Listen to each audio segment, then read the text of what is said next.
Also, can I say how nice it is to have load in the actual menu? I'm sure they did it for Infinite Wealth and Pirate Yakuza as well. But can I just say how happy I am that they actually have load in the goddamn menu on the console version now? Like, that was such a ball ache for console runs of, hey, you don't get the same kind of jazz that PC does. We'll save loading enemies away, like in, you know, LAD and stuff like that. So, genuinely, nice to have that in the console versions, because especially this game with its, like, really abhorrently large fight spawn luck. Ugh. Anyway, now that we've skipped the game and skipped the credits, let's get on with K3 Any Percent. This is the remake of Yakuza 3. It changes up quite a few things. It adds a couple of new things, couple of new boss fights, makes a couple of changes to a good couple of the actual set pieces and stuff like that. So you'll see us run through it. Like, at the very start here, we obviously start in the graveyard like we do with OG Yakuza 3, but you actually have to look at the actual graves themselves. I think it's the same if you say reminisce or move on. I don't think it actually matters. Yeah, changes to actors that are not great. Not great at all. So, I remember the story of Yakuza 2. I would love to. Yakuza 2 was a good time. This is the last time you'll see Kaoru ever again. Goodbye. She definitely doesn't come back in the later game. Haha, hee hee. Anyway. You'll also see that K3 is very, blue. As you'll see after this cutscene. It's very blue. For some reason, they added a blue filter to Kamurocho in this game. It's exceedingly blue. So you'll see that I'm skipping through a whole bunch of tutorial messages. I'm going to try and good bounce back. Come on. Ideally, try and hit like all the enemies together if possible. If not, just take care of the rest of them. Ideally, you'd be left with one bike swing left, and you just throw the bike at the last guy, but it is what it is. The guy at least bounced off the side to get rid of that guy, but it just was what it was. Sometimes you just don't get the luck. That's a new fight to K3. We have a couple of extra things in Chapter 1 that you'll see. I do need to make sure that I grab the right thing, and I'm noticing the cutscene how the color's normal. We're gonna go to the Popo. Haruka, you wait outside for a second. Uncle Kiryu's gotta go buy some beer. Where's my beer? I actually lost it. Is it Kakabin? Yeah, it's Kakabin, isn't it? For some reason, my notes say premium sushi set, and I know that's incorrect.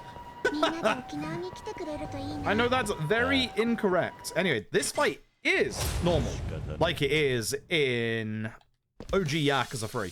So we left D-pad to skip through the half-third, like, obviously the things. We want to keep everyone together if possible, but we also want everyone to be ideally next to each other, because then if you can get this like that, it's just a one-hit kill. Unfortunately, this guy decided not to play this. You can see there's a little added extra effect of when you hit enemies on the ground with two-handed weapons in this game, which is very funny. It's very, very funny. Okay, so we can now do an upgrade. We are actually going to do our upgrades. In K3, everything is skippable. They made all these cutscenes, all these conversations into a cutscene. And as you'll see, we're now with Haruka still, which isn't supposed to happen in main thingy. 4 attacks first. Attacks first.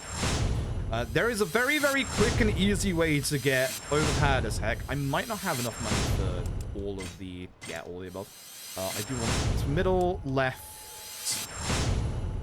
and then middle again, and then yep, blind spot. So that's quick attacks from behind. That's important. That's the one we're after at the start here. We'll be doing several upgrades through the game. The upgrade tree is completely different to obviously OG3. We have a lot of different things. We have some things that are useful, some things that are not useful. You know the drill. We also get to customize our phone because it is the 90s. So what we're going to do is put on the heart antenna. We're going to put on all these straps. They are very minimal in terms of what they do at the start. We'll be actually getting other straps for the actual run as we go through that will change up stuff. We'll talk about them later. But this is new to K3. It wasn't in OG3. You have to point your phone at people and blah, blah, blah, blah. Yeah. The red thread of fate transmission, as they call it. We get some extra lockboxes we can find in the game. The gold ones have fixed items in them. The silver ones have randomized. We're going to be getting certain gold ones later on in the run because they're going to help us out with the speedrun, would you believe? I'm shocked. By using the red thread of fate transmission, you can de-aggro fight spawns, you can't despawn them. Yes, K3 forces you to do karaoke, but unfortunately, much like every other IDG speedrun, it's skippable. I'm sorry. I'm sorry. But also, much like your traditional Yakuza speedruns, in this fight, very funnily, we use the big cone. Come here, boys. I'm very surprised that connected with Hiroshi. I'm really happy it did. Because I thought he was out of range, but the big cone. Now you can understand. The big cone. And now we head this way. We don't have access to taxis just yet, that's why we're not taxiing. We'll have access to taxis as soon as we're done with this bit, unironically enough. The big cone. Is a good old Yakuza staple, and yes, we get to use it in that fight. This should be, once we're inside of here, we can actually taxi inside of Docomotos in this game, which is really nice. We're going to the Millennium Tower. I went the wrong way on my list. We're going to be running forward to getting a cutscene with Majima's top lieutenant, Nishida. There he is. Poor guy, worked to the bone by Majima. And we are going to pop both of our sake, or our kakadin, immediately. When you're drunk in these games, you get a slight attack boost, and it also helps you gain a little bit of heat.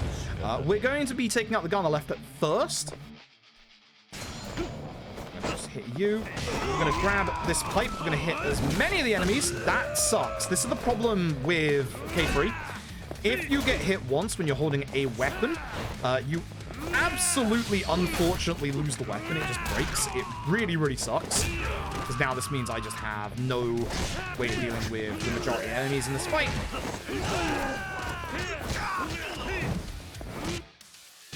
Okay, deadly attack from Nishida. We're just going to avoid him for a second. Rihanna's going to be a pain in the ass. So I'm going to throw him down, do a little bit of damage to Nishida, and then take him out as well. Not good! The pipe breaking really sucks. This is one of the worst things about K3 is for some reason, if you get attacked once while holding a weapon, the weapon breaks. It's one of the things that I really dislike about this game. It makes it so that weapons are almost useless, which is a giant shame. We obviously have other ways of getting around it, but for fights like that where we do use weapons, it's kind of important that we keep a hold of our weapon, and with the game telling you no, it kind of is a pain. Much like OG3. Majima. Alright, let me see if I can get this correct.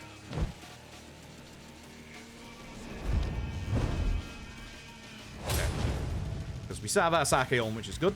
So we're going to do a usual combo, so triple one.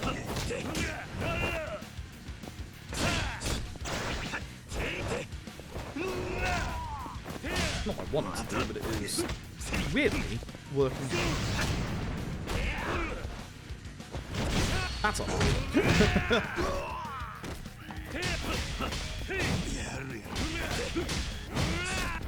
So what we're doing here is trying to get our heat up so that when we get to this bit where he's invulnerable and laughing, we punch him through it.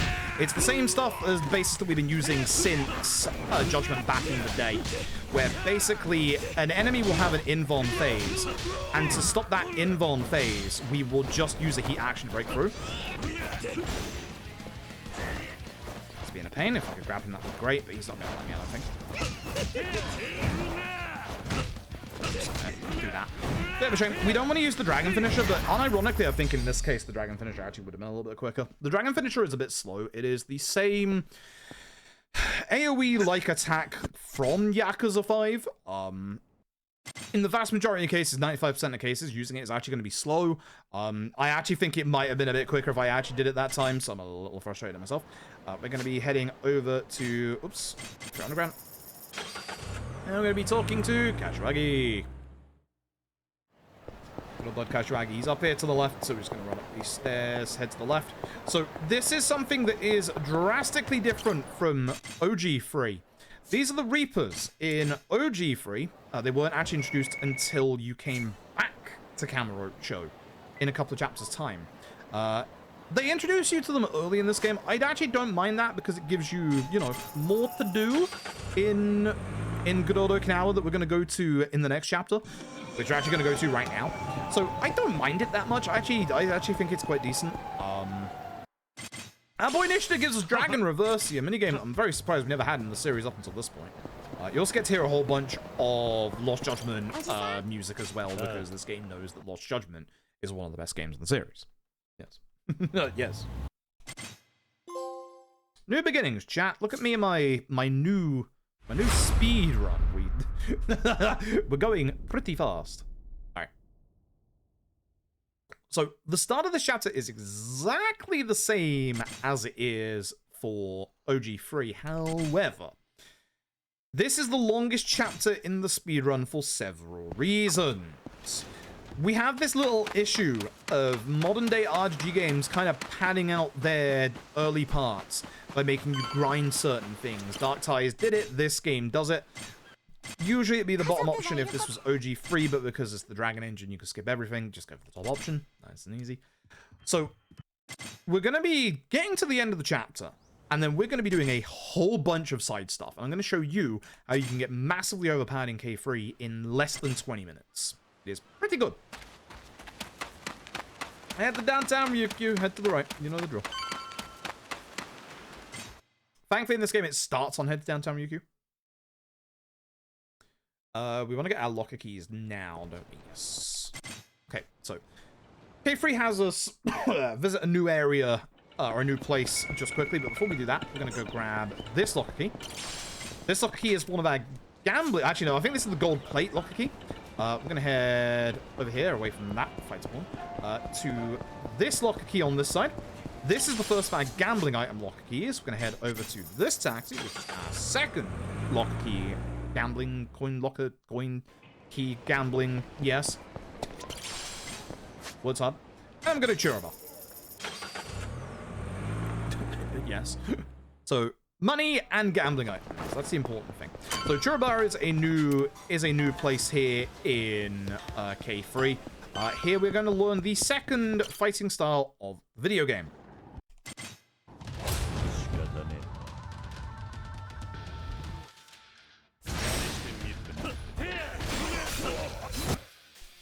Help if I actually skip through it. Grab me would help. He's not moving down. You'll be seeing this style a lot in the run. It's pretty good. Alright, this is not Dark Ties. Do not grab me.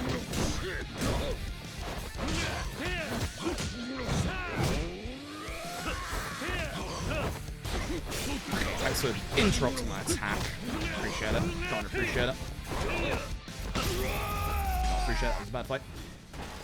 You're gonna see a lot of Ryukyu style in this game, or in this run, because it has one move in particular that is ridiculously overpowered, as you will see coming up. We get access to the boutique. You'll know the boutique. Boutique is cool. You can customize your clothes. Be good for, you know, donation incentives and stuff like that. Blah, blah, blah. You know the drill. So we go outside after we drink with Mia. Mia is a new character in K3. So welcome to your Yuki stuff. So, what we're going to do is hold circle. We're going to charge up at least 3 times, not 4, so I'm hoping to get the other guy as well. We're not going to get him because sometimes he just decides to walk away. Thank you, Hoshikawa. But that skill right there is massively overpowered for reasons you'll see. It doesn't have that much damage at first because we don't have that much damage, but you will see that it's exceedingly strong. Ridiculously so. We are going to do a little bit of shopping. And head down to West Ryukyu Boulevard. I'm going to head over to Yushibin Cellars, which is to our right. We're going to be purchasing ourselves all of the Orions. Yes, so all the Orions. Orion the Dark and Orion the Premium. These are all alcohol. And we're going to get this Awamori antenna. The Awamori antenna is for our phone. Oops, customize. It makes it so that I do more damage when I'm drunk. Greatly. And then we do the Rikia fight. Once I chug 8 beers. I should be chugging 8 beers. While I was in my menu, I should have chugged 8 beers. You'll see. You'll see. you will see. So here's Rikia. Here is new K3 Rikia. Hey, my Rikia. I'm going to drink 8 beers. I should be drunk going into this fight because it's going to be a little hard to get this combo off straight away. This is what it is.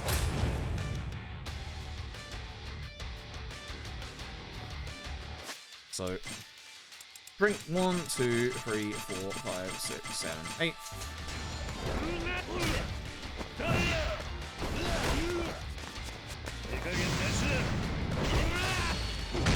this. Knock him down. Go over here. I'm going to grab the scooter because we're in our Dragon Heat. And hopefully hit him all 4 times because Rukia can be a pain when it comes to this.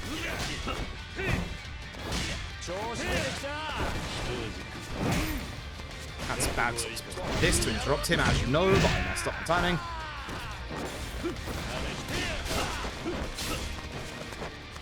Not the combo I want, but it's a very funny combo.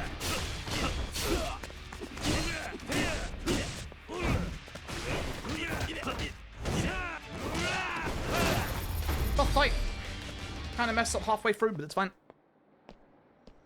Okay, so this is the point, much like in OG3, where we have to go and walk and talk with Rukia. In this game, much like the Dark Tire's conversation with Kanda, it's forced walk and talk. We can't skip this, as per usual. It's not too long, thankfully. And then we have a couple more things we need to do, and then we're about to get completely overpowered, as you'll see. It's very funny.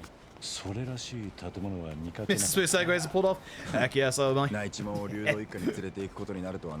There'll be more in the future, and I'm really happy because like sponsorships like that actually enable me to go to, you know, places like UKSG, which is nice. We're gonna run backwards, gonna go get some boba tea, except we're not. Next to the boba tea place is a coin locker key. That one. We can't taxi down to the public market at this point, but this is the closest point we start next to that locker key, so we're gonna go grab it. And then we're gonna carry on the story. So there is a fight in here. This is an original fight in K3, wasn't in OG3. What we're going to do is we're going to, once again, as you probably guess, go into Ryukyu style, pulse 3 times. As many as we can. Now, ideally, I take care of the guy with the gun because I would like to use the guy's gun. There it is.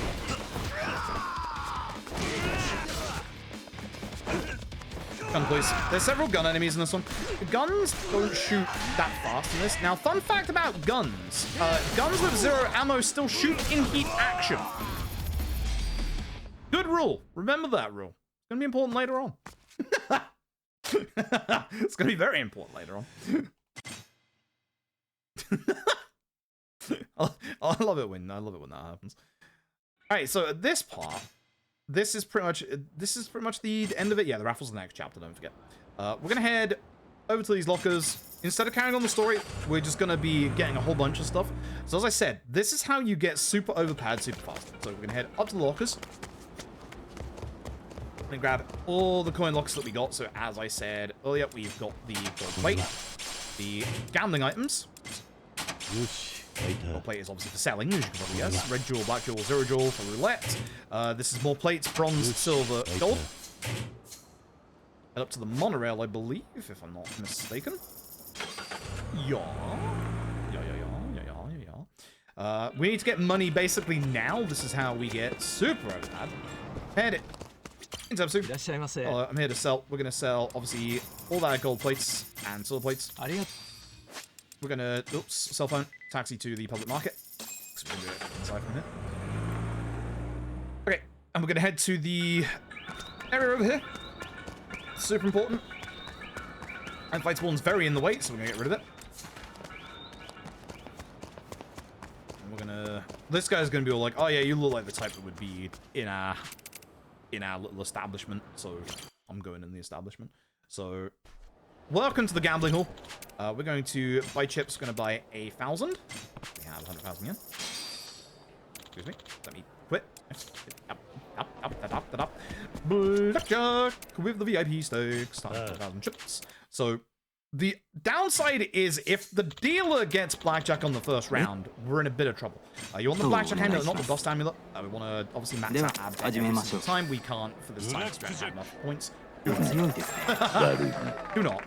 So the stakes rise every time, so we want to obviously bet and then hit R2 to bet the max every single time.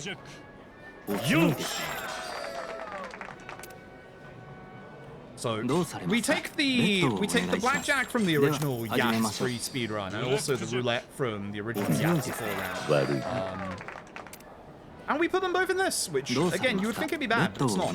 So yeah, as you can see, it's just nice and simple to go back into the rebet, hit R2 to full bet. Very nice.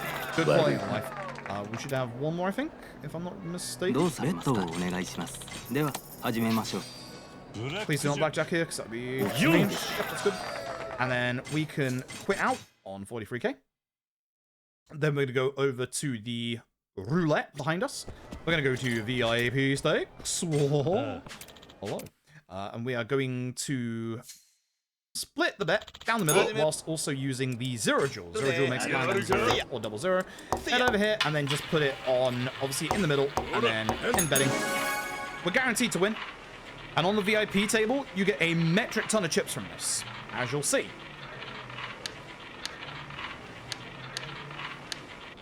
Back in the day, Yakuza Speedrun, we had to actually win this, not roll it down the middle. So, heck you, Yakuza. And then we're gonna exchange. We will not buy chips. We have chips. We don't need more chips, chat. We do price exchange. We're going to get 7 vintage luxury watches and I believe 3 platinum plates. Oh, right. Very nice. Very nice. We're going to taxi back up to the monorail station. It's the monorail station. It looks like you can taxi the monorail. You can't. You have to go to the monorail station. And we're going to sell all of our stuff. And as you will see by selling all the stuff that we just got from the gambling in 20 minutes, that right there is a whole bunch of money. And that is enough money, as we were saying earlier, to literally max your attack out. And it's the quick 20-minute way of getting max attack in K3. Easy peasy. It's both rights. Yeah, it's both rights. Because Kiryu's upgrades don't cost as much as Mine's do in Dark Ties. So literally the last one's like $500,000. So as you can see, we get a whole bunch. I get a new trophy, chat. Whoa, it's my first playthrough, chat. Smart.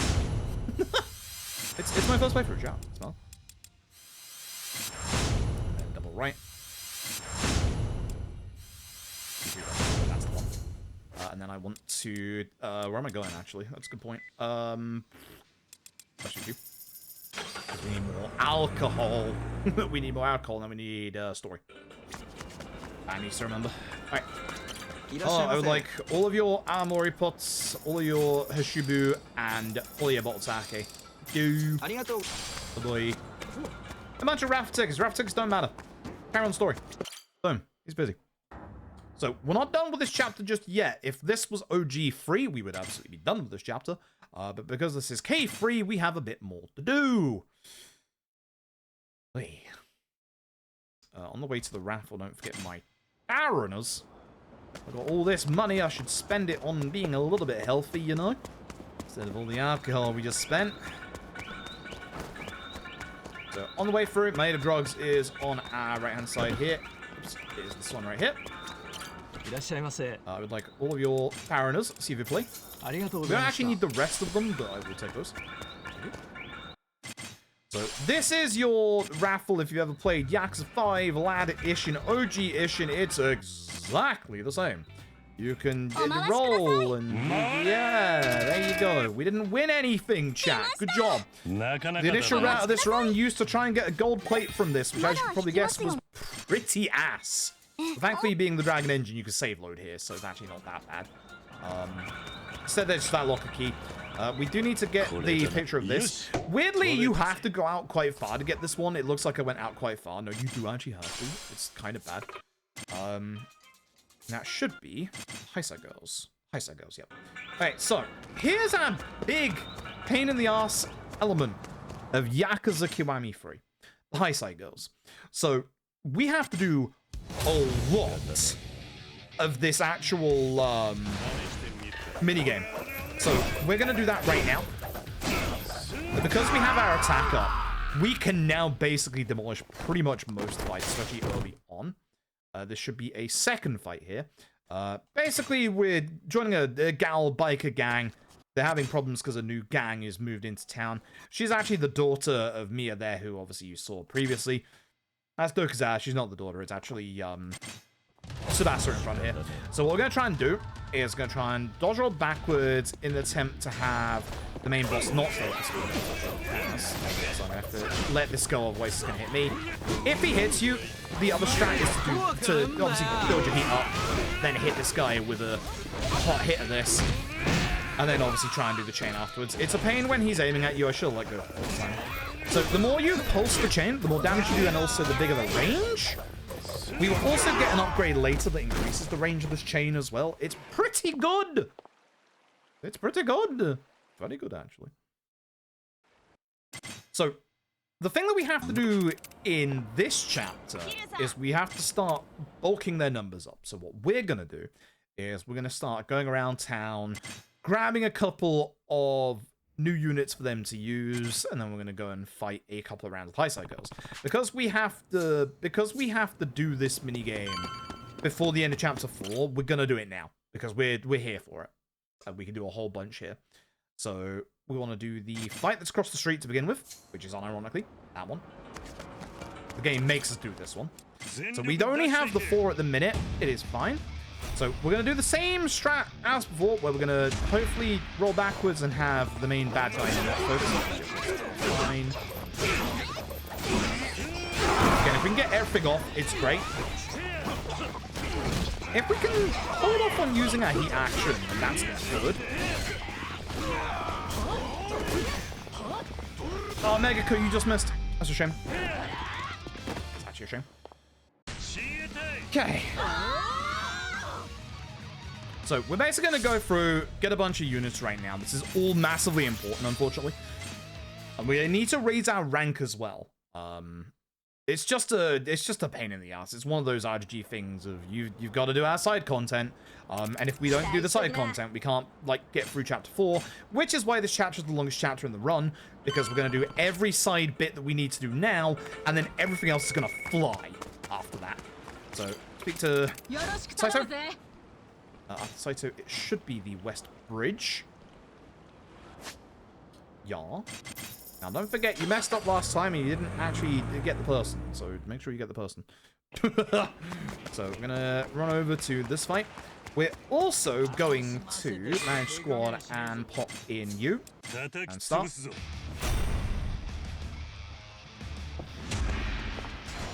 Go backwards.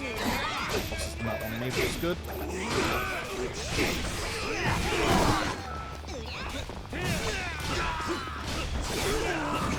Very nice. Good fight.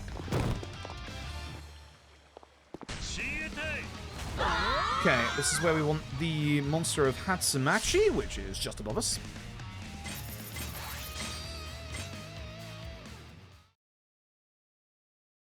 I think on console it might be faster to run here. Might be wrong, because obviously we're not loadlessing. So we get Bad Girl Miku. That's Miku. The Hatsune Miku. Yeah. So we're gonna head to the right here as we taxi in or behind us. This is the monster of Hatsumachi. She's pretty cool. She's gonna help us. She's here. This should be West Ryukyu. So down here. So that fight that's below West Ryukyu Boulevard. The nice thing about this is, like, the route for this is very straightforward. Like, you'll see that we're going pretty much in a almost, like, counterclockwise direction. He doesn't go after me. He might hear, because he does like going after me. I'm going to unleash on 3. Because he has a little bit more HP. And he dodged. I'm going to do this, get rid of him. And because there's a bunch left, we'll just okay. The others. It's not as good as I was hoping it'd be. Well, that's a hope that she would have taken care of that guy. She had the crowbar. She's been watching K2 speedruns. Pretty good. Oh, there should be Erica, right? Yes. So Erica is just below us outside of the Ryudo family office that we went to storyline-wise.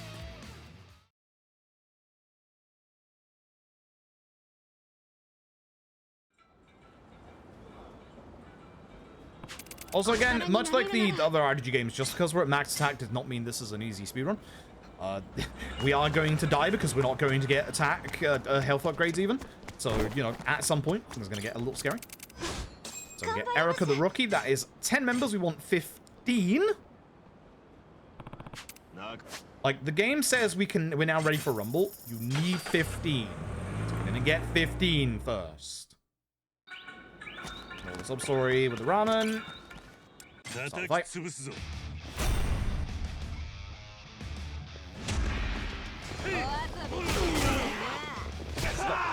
one, but yeah, I'll take care of this guy now because he's gonna be on me because I messed up.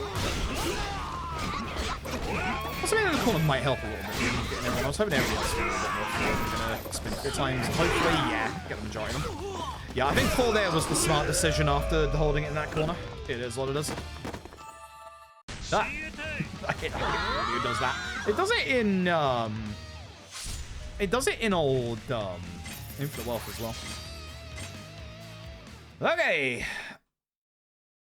What's up with that?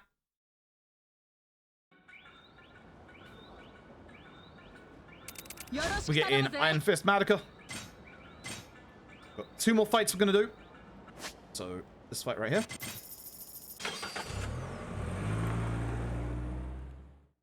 And turn behind us. And then once we're done with this, we're gonna start the actual main minigame properly. Again, go backwards. Hope they don't go after me. He is looking at me. Yeah.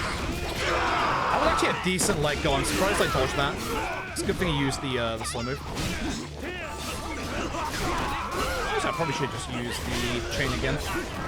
I think everyone was close enough. Bye-bye indeed. Cool. Okay, it should be 1 more, which is up at the top. So yeah, we're also doing this for the completion stuff in the top right. We're getting our rank up, as you can see here. We're trying to get to a specific rank, because then we'll be able to just go through this entire minigame without any waiting. Captain Akane. She plays baseball. I mean, she's pretty good. We know a couple of baseball people in this old thing. Oops. Do this fight. We're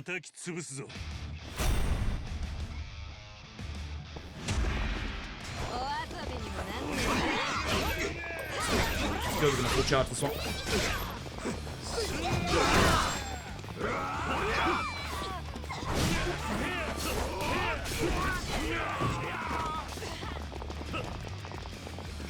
I should always do the light attack, should never do the strong attack. I know better than that. Okay. That should be the last one. Should. I haven't messed anything up. I did last time, so hopefully I haven't. And the nice thing is that leaves us right next to our main squad, which is to our right. We can go and do the actual minigame now, which we have to do in this part of the story anyway, like legit. But we can now finish off the entirety of this if I've done everything right. I may have missed one person, which I hope I haven't, but there is a chance. So, we need to make squads. As you'll see here, the game's going to be like, hey, you can now Cosmo, Squadron 1. Yeah, we're going to do that right now. Nice squad, Squadron 1. We're going to use you. Every time. I hate the menuing in this bit. I don't know why. I really hate the menuing in this bit. It's not hard, but I hate it. And then we do the Turf War. This is our first one, not Man Squad. This is your main minigame in terms of the High Side Girls. It's almost Muso-like. It's not a Muso, it's extremely Muso-light. But essentially, we have to go and help out our squads. If we have a higher number, which we do, we have extra attack and defense, which is obviously very good. So we're going to help out the squadron of folks that don't have any levels at the minute, which is this squad. It's very funny because you can take down. We're going after the main leaders. We don't want to go after the ads because they should be able to deal with the ads themselves.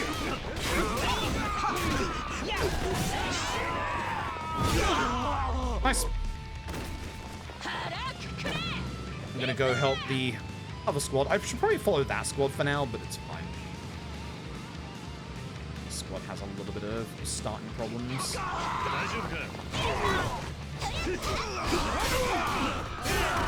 There you go. Take out the leaders. Let's go to the warehouse. So you can see the little pipes on the mini-map. They are the joining connectors. We can actually like go through those and just, you know, go to the other squad and help them out. We're going to start with this one. Again, just go after the leaders. That's all that matters here.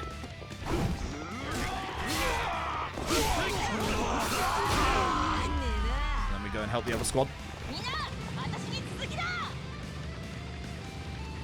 Yeah, we have to do a fair couple of bits for this, unfortunately, before we can actually progress. You do get weapons and stuff as well that you can use. We start with a pineapple bomb. It's not ideal. Drop your guard. Drop your guard. And then for the main final rumble, all we're gonna do is go after the main bad guy. All you have to do is the main bad guys.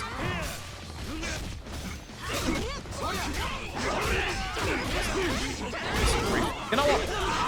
Should have been in my dragon. It's that combo that we just got, the 5-hit combo. It is exceedingly good for all bosses.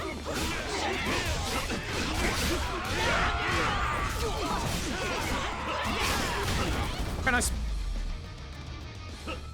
Very nice. Wasn't too bad. So, for doing the optional objective, which is to keep, I believe, Sebasta above 30% HP, we get a phone charm. The Helm Strap Gold, which makes Ryukyu style stronger. So as you can probably guess, when I said we would be getting, you know, more, you know, actual stuff, that's not rank 2. That's interesting. I think that's because I need to do the shop, don't I? We should be fine as long as I remember to do the shop here, because it is the shop here. Strap.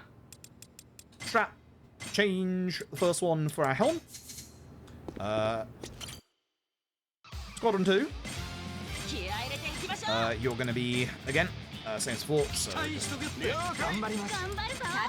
then we're also going to go to the shop. We're going to get the baddie uniform up by 3, which gets us to rank 2, which is what we're after. We're out for cutscene. Yeah, I remembered this time. Yeah. Yeah. Yeah, because this is the next part of the story we have to do. There's another one after this as well. Hey.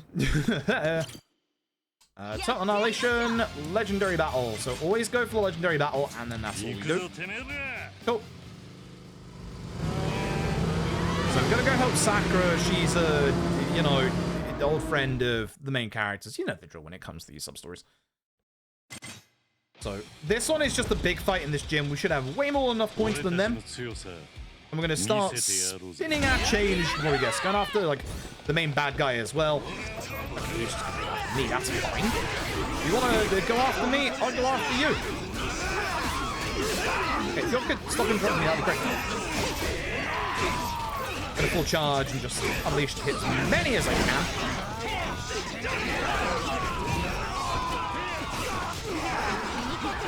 Ideally here we just want to basically just like takes care of as many enemies as possible. Anytime the leader comes in, take care of the leader, you know.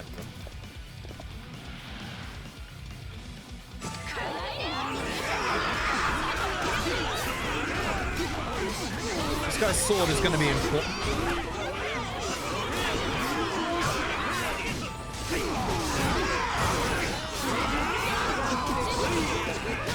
So team round boosted, we get an attack buff. Very nice. Ideally, I can get the sword and use it on this guy.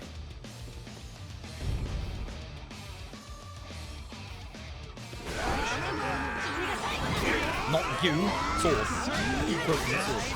Where'd you go, bud?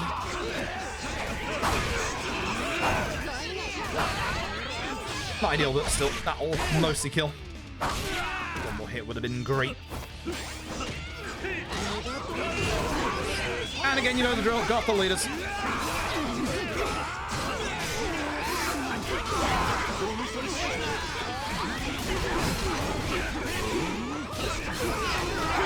And then we finish everybody else off. Stand in the middle and just hopefully get as many as I can with a full spin. Let's get more people this way.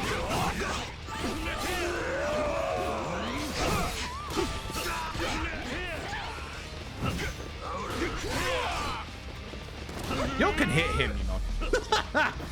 You can hit him, you know. So hopefully that gets us enough points to get to the next rank so we can actually finish this off. Or at least we have access to it. I think I'm missing something again, which is not ideal. really not ideal. Oh, we got it. Nice. Okay. Cool. We're good. No, we're good. No, I got the outfits. I remember the outfits. Now we're good. Now we're good. Once we're rank 3, we can just basically do the thing that the game wants us to do before we can progress the story in Chapter 4. So that's what we're going to do now. We're going to go and see Dog Boy. Squad 3. Yep. And there you go. Everyone, perfect, good. Dog Boy. It's time for Dog Boy. Yes, his name is Dog Boy. You'll see. You'll see. Okay, so we have 3 squads on us this time. 2 of them have obviously been, powered up through, actually doing stuff with us. 2 of them are kind of weak, so we're going to go and help out the weaker ones on the right. That's Dog Boy on the right. That's the guy, Dog Boy. Oops, I didn't mean to drift. So we're going to help these 2 squads on the right first, because these are the ones that have a little bit of problems.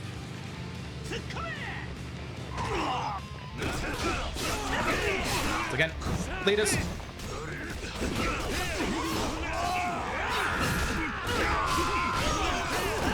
You'll see Squadron 3 is going to struggle in a second because they're level 1. So once we send Squadron 2 along, we're going to head backwards and help the other squadron. I think I can go through the shortcut, but I don't fully remember if you can. I think you can. But we're going to basically take this squad and go all the way to the end. Squad 1 is struggling more than I was expecting to. A little bit concerning. You. I don't know which of y'all has the gun, but I respect it. Again, we're going to finish this one. You can see on the map, that little bit to the left there, you can jump all the way over to the very beginning of the map, which we might have to do by the looks of things. Ow. Ow.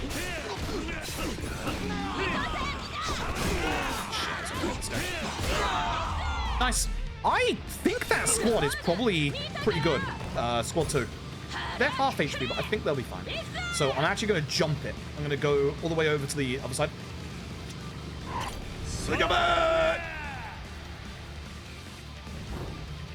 We'll help this squad. The only trouble about doing that is it does slow everybody down. Makes so that nobody, does anything. Squad 2 should be fine. They're fine. Ignore that.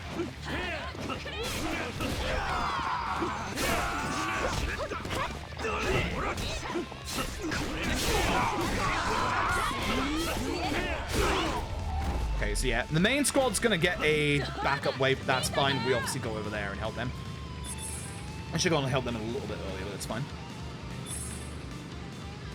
It is just the squad. So yeah, they just get a bunch of extra enemies, a couple of extra leaders, etc. So now we can just take care of all the leaders, and then everyone will move to the end point.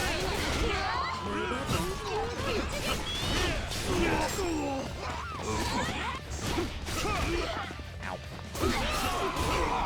That's that. Alright, last one. It actually named the character Dog Boy. Fucking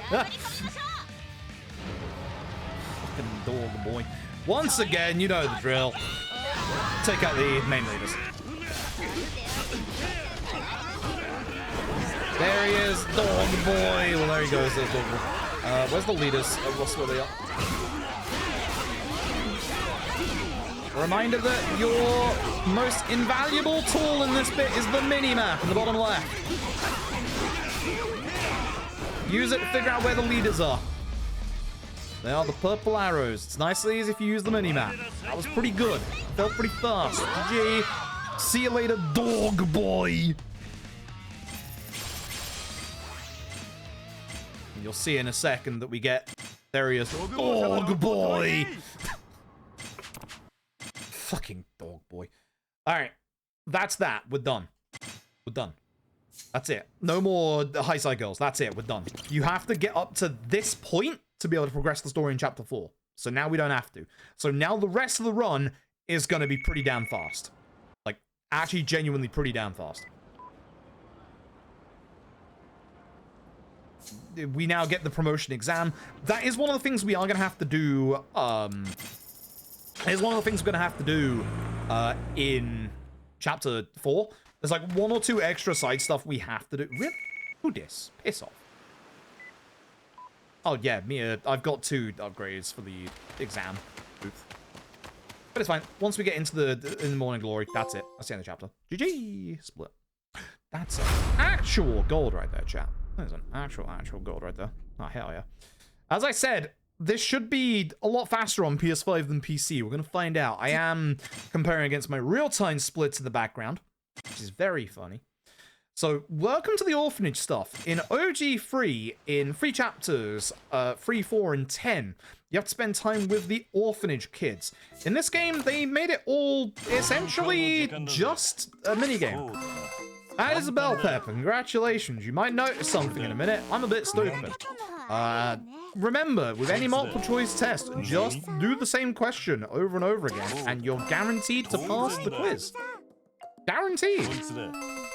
See? It's going really well, chat. Yeah, it doesn't matter what we do. It doesn't matter if we win or if we pass or fail. Sorry, Echo. We're gonna... She is the only kid, apart from Shiro, that we have high hopes academically for, and we are going to tank her score. Nani? Oops. I'm sure we did pretty good. I'm fairly confident we did pretty good there.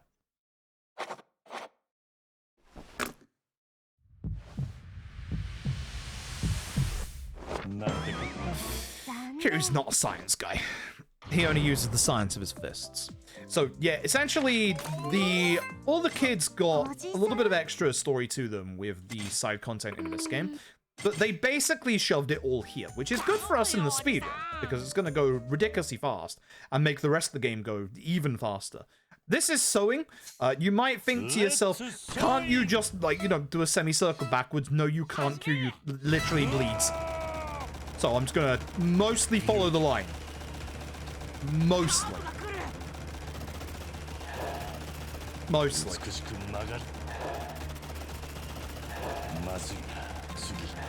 Mostly.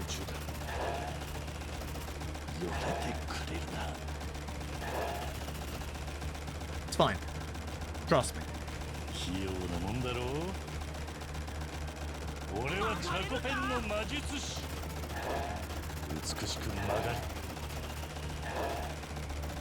Mostly.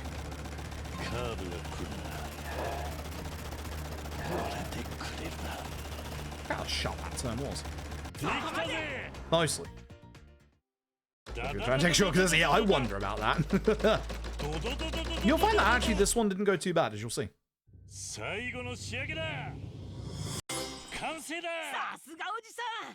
Did it? A C for beauty? That's good enough for Taichi. That's my guy right there.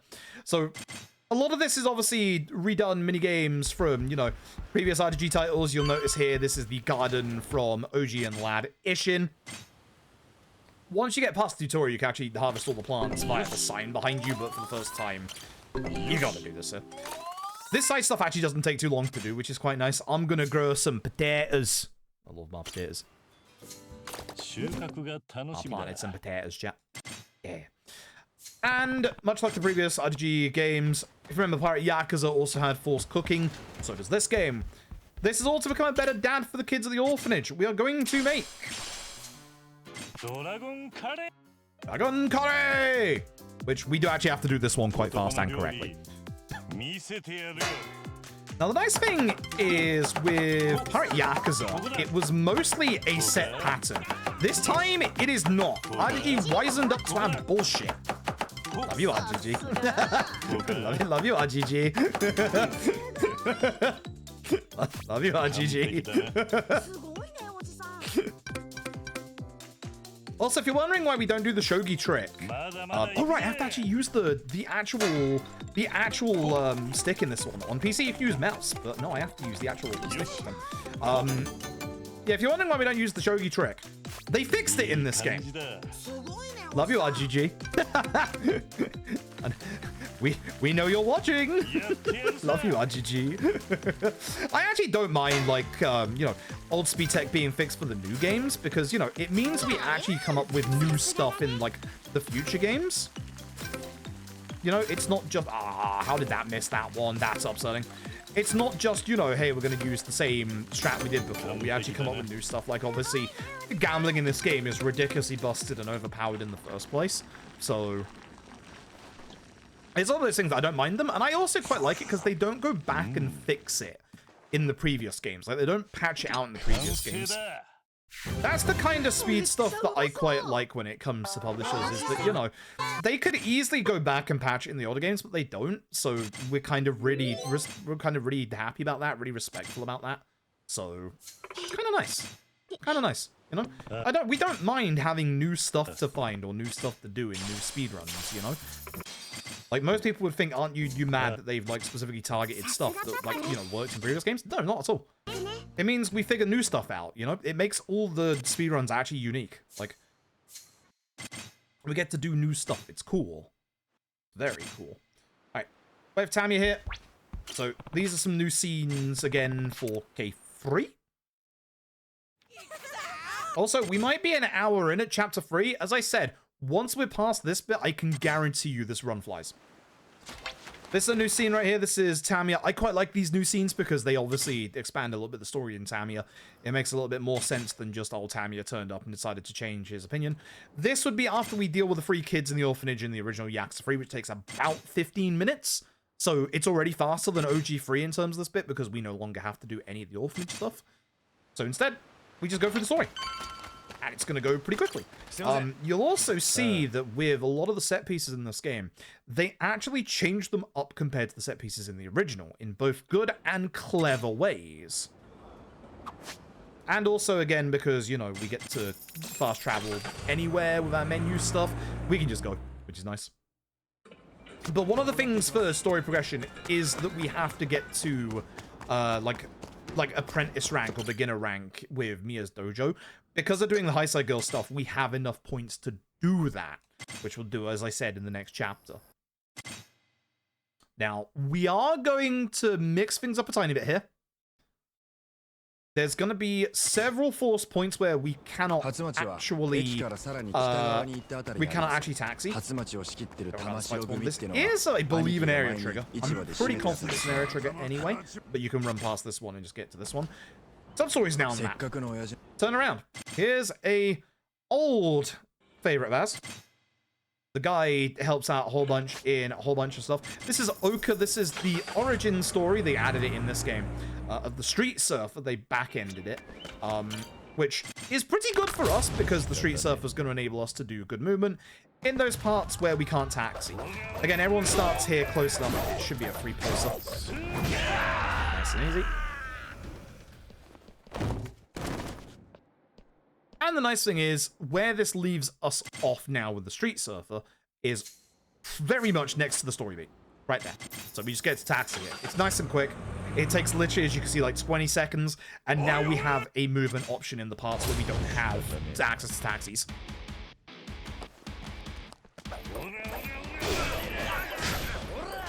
Actually named after the cutscene basement. Oh, yeah. Nice. Good fall. Good fall. Okay. With this, we're going to chug some sake. I'm going to get up to 8 drunkenness. 1, 2... Oops. Yeah, I'll do as well. That'll do. 7 will do as well. 7 is fine. As long as it's not, like, full so that we don't have...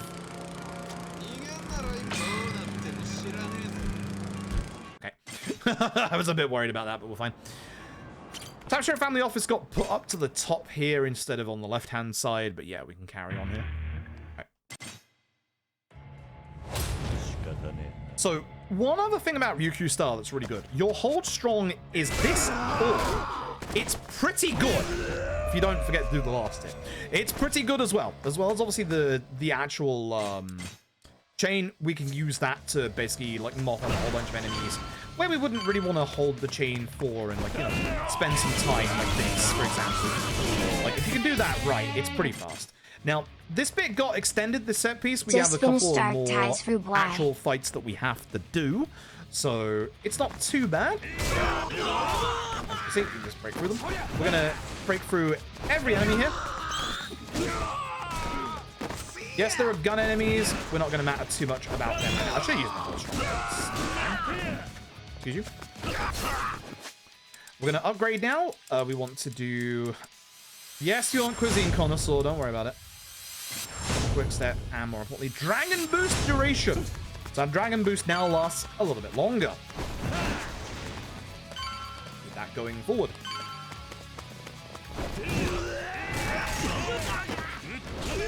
Not too bad. So we have to go through the side room in this game compared to OG3, but that's actually not that bad. There's a whole bunch of dudes, and obviously we have a whole bunch of better options to deal with more enemies in this game than we did OG3. Anishi might hit me here, so I'm gonna, just let go early, I think. Like, we don't get everybody because we don't get, like, the full hit the chain, but that's better than letting us get hit and just dropping that. I'm thank you, the Prank Gaming, for the 58 months. How did you find Dark Ties?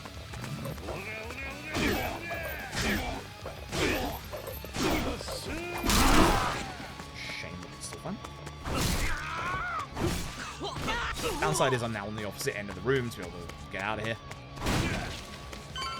Okay, as you can see, the light run attack on Yuku Star, very good because it just allows you to, you know, get some distance. No. No.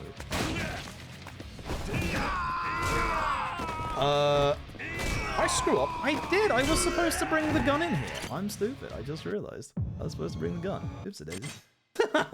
That would have been a lot quicker. Push out of turn, you fuck it. Fuck every post-credit scene in this video game. Just, they're all bad. They're all bad. I'm sure. Stop that. Start with this. Fail the QTE, which I believe is X. Yep. Faster. I don't have my actual dragon style. Oh, that's really bad. Usually you'd have EX style. That's wild. Yeah, I also like how, you know, it's a term for rugby, but it sure does sound like a not great term. It's like, it's not one I'm going to be repeating. Whoa, chat, another trophy. I'm doing so good, chat. My first playthrough is going pretty well. Again, the nice thing about all of this is that we can just skip through all of it.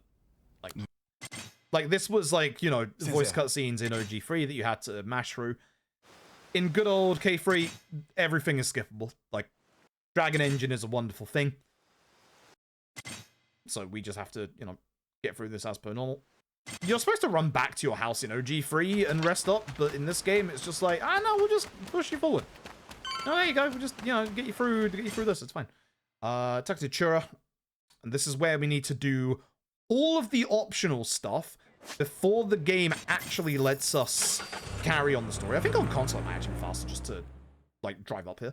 But yeah, we are supposed to basically, you know, he says, hey, you should get to the next rank in my dojo, my dude, at which point we normally say no, but, you know, we have to.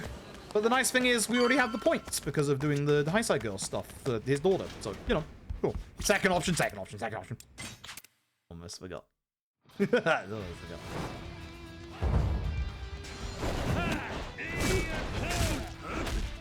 That's a shame, because if I could have hit him with the ball there, that would have been a pretty fast fight. So, that's enough out of you. That's enough out of you. Well, I'm a beginner dragon, chat. I did it. Chat. I did it. We're gonna taxi on out to, not Public Market Choba. It's different on the map fast travel this one, but I can't map fast travel from this one. So we have to do this one. I think? I might be wrong on that, actually. Then we go speak to me as Otto again. He's like, oh, you're a beginner. You're gonna learn everything in no time. This guy stole the tiger drop. I don't like him.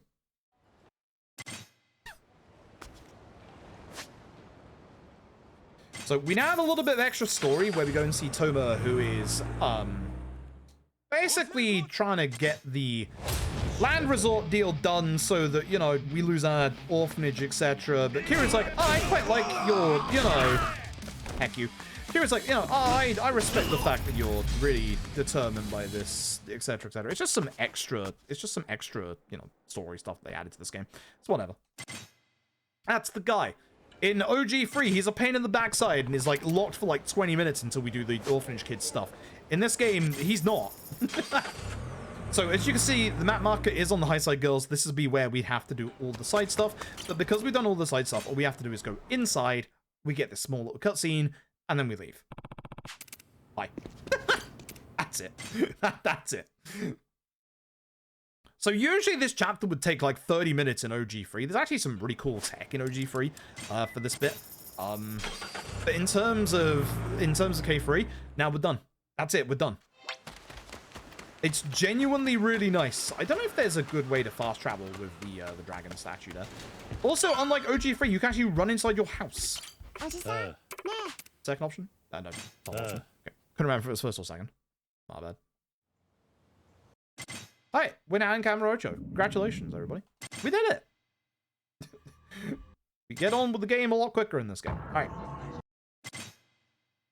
So this set of cutscenes introduced you to all your main antagonists in this here video game. So, yeah.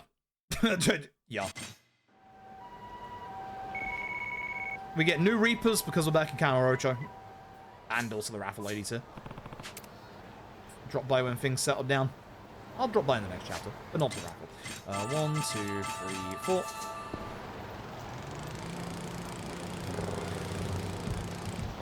I may have gone past that. I may have gone a little bit too fast, my bad. Okay, so. This is Hasabe. We have to fight him in OG3. We're going to use similar strats. In OG3, for a lot of bosses, they're all weak to gun. On easy. It's very funny. Guns aren't as good in K3, but unironically, there are some fights where gun is very, very good. This is one of them. Hopefully not enough for me. Good. Get most of the enemies here. Very nice. Didn't get most of the ones behind us. So we're going to go after all the other enemies. This guy is the guy we want to leave at the very end because he has my gun. We're going to just take care of all the ads. Actually, I have 2 guns, which is nice. Hasabe. Remember the rule from a couple of chapters ago. If your gun has 0 bullets, no it doesn't, it has bullets. It do have bullet, chap. You can still hit action with a gun with no ammo. And that's chapter 4. It would take like 20 minutes in 25 minutes in OG3. In this game, it took literally less than 6. So, yeah. Now, they're going to add a whole bunch of stuff to this chapter in K3. But the nice thing is that extra stuff they add is actually just more fights. And they're actually really cool fights. I quite like what they do in this chapter. I like a lot of what they do with K3. It's just all the post-credit stuff. Post-credit stuff can bugger off. I also do not like the actor they got for Hamazaki, who unfortunately you will see coming up. The guy sucks. The guy absolutely sucks. So we're going to head to the main town, and we have to go on a very specific route, and as we get here, we're going to get into a fight. This is why we got our Street Surfer, because we have to basically go around a couple of these fights. It should be on Ryukyu's style, because I ended on it. 1, 2, 3, 4. This guy, for some reason, always survives. The main bad guy in that fight never survives. This guy, built like a brick wall. That guy just survives. Look at that guy. Look at that guy. And again, we don't have access to Saxy, so we Street Surf. The Street Surfer in this game has no battery capacity somehow. No idea how. Weird game.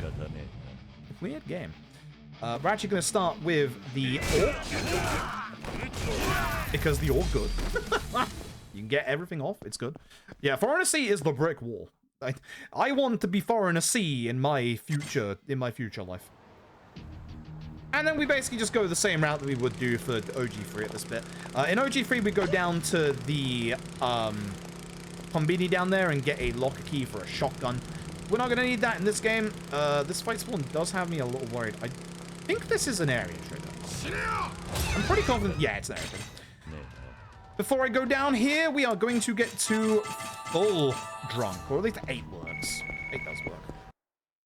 Okay. Hello, Rickardson, my old friend. How you doing? This guy's a pain in the tuchus in OG3. In this game, he's not. Provided the guy on the left-hand side doesn't get in my way again. I will be very mad if he does. Good, I pushed. Good old Rickardson out of the way.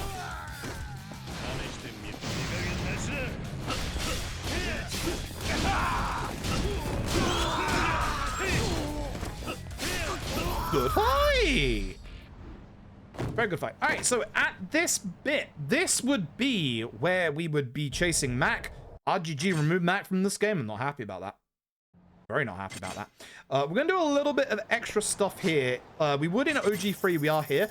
They blocked off that little south exit, which is a pain in the ass because there's actually a locker key that we want to grab with the red thread of fate transmission.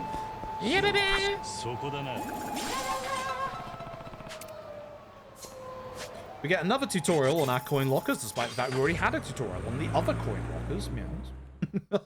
And we're going to go and open that one. It is the Majima strap, which is on F5. Oops. All right. Greatly boosts your heat action damage, as you can probably guess. So we're going to put it here. And there we go. That should be the end of the chapter.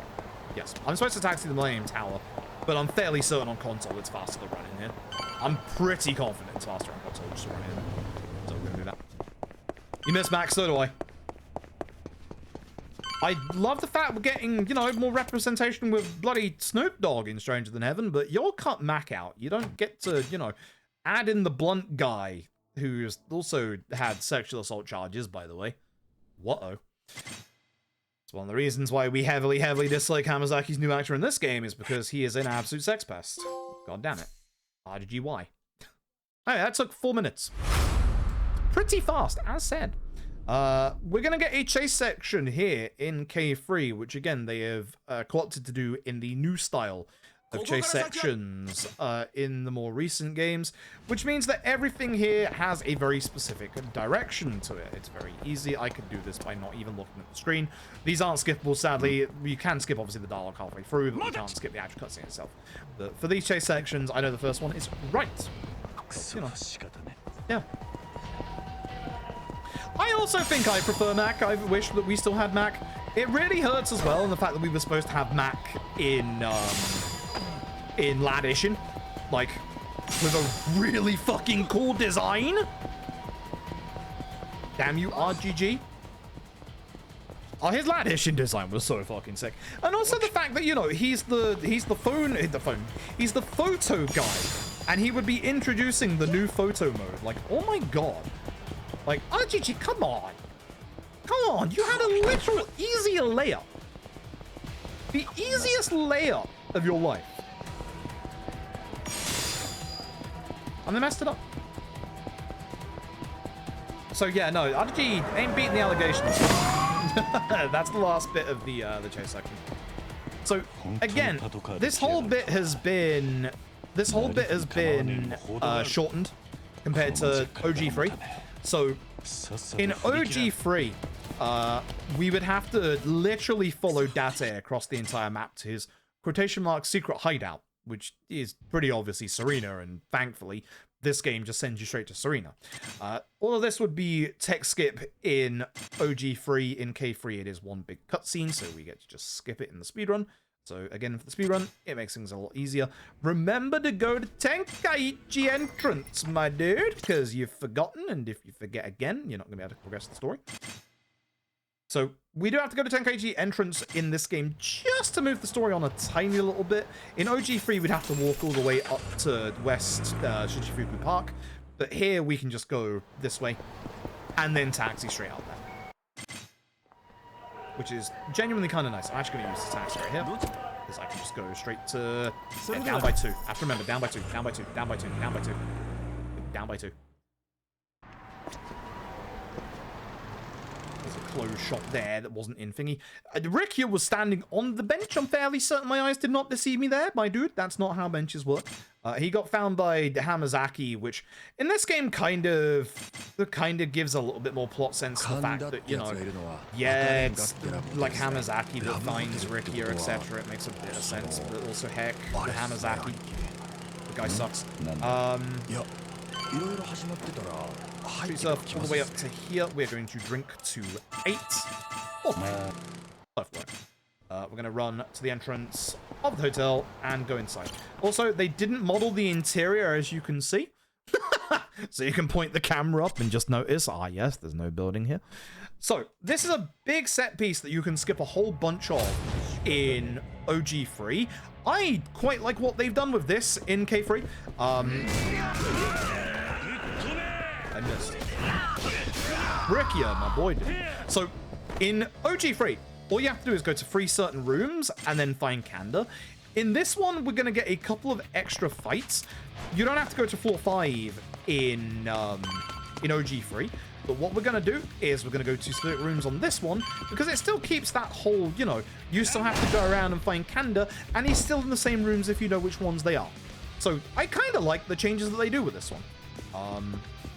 Like, actually, genuinely. Should be the one at the very end. Yep. Another 7. So we get some extra fights. The guy there on the right-hand side, he's the guy that we used to fight in the park when you go and see Rikia in OG3. Nishino, which he's just in here in this game, which, again, that's fine. Like, that's not a, like, terrible change. It's not bad. Not bad. And now we go to floor 6. For floor 6, we want the second door on the right.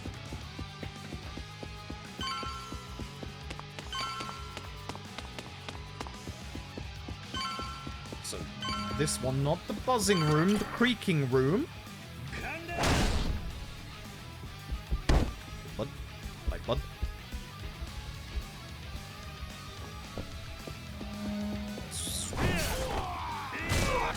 Do not hit that, please. Thank you. So, the next enemy we've got is a wet and slippery dude. He's a pain in the backside. That guy right there. So, this guy is the mass hyper armor. He slips and slides, as you'll see. Don't worry about it. He is a pain to deal with. But if we bring the axe in, I'm just going to do this. He's not a pain to deal with anymore. Yeah, no longer a pain in the ass. Boing, boing. Boing, boing. I'm going to try and do the Kanda fight properly this time. It is quite hard to do. Okay. We want to do... Start that research. Gonna be attacking enemies. Hopefully don't leave enemies like that to disappear. Okay. I think 8 should be fine in terms of my drunkenness, but I'm gonna get to a full 10 just in case. Okay. Kanda time! Alright. It also gets me heat up to max, which is good.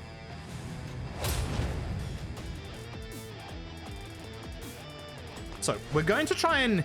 Unfortunately, in K3, we had some really cool tech in this fight to interrupt all the QT heat actions. We don't have that luck anymore, sadly. We have to do all of our actual fights as per normal. I should hopefully have gotten me enough that a Tarano will do it. So you used to be able to skip all the cutscenes in this fight in the original, including this one. It was pretty hard to do.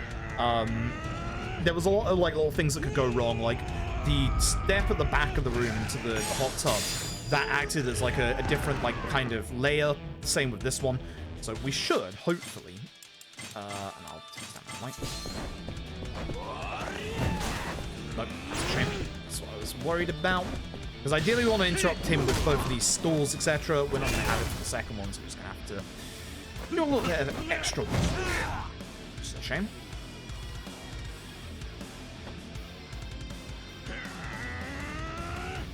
Kind of seem to do it, pretty much. Now, unfortunately, your QTs in this game don't get you heat, which is a shame.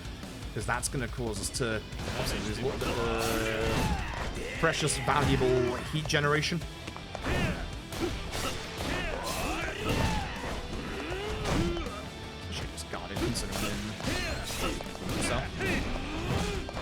I could have got my full combo off. That actually would have been really good, but it is what it is. I should have like gone into my Dragon mode earlier.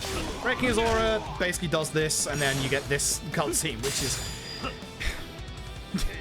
It was in the original. It's not great when both Hamazaki's sex pests and Kanda's real-life voice actor did dirty business with the real-life Yakuza. They still brought him back for this game as well. Yikes. Yikes. That's what it is. Yikes.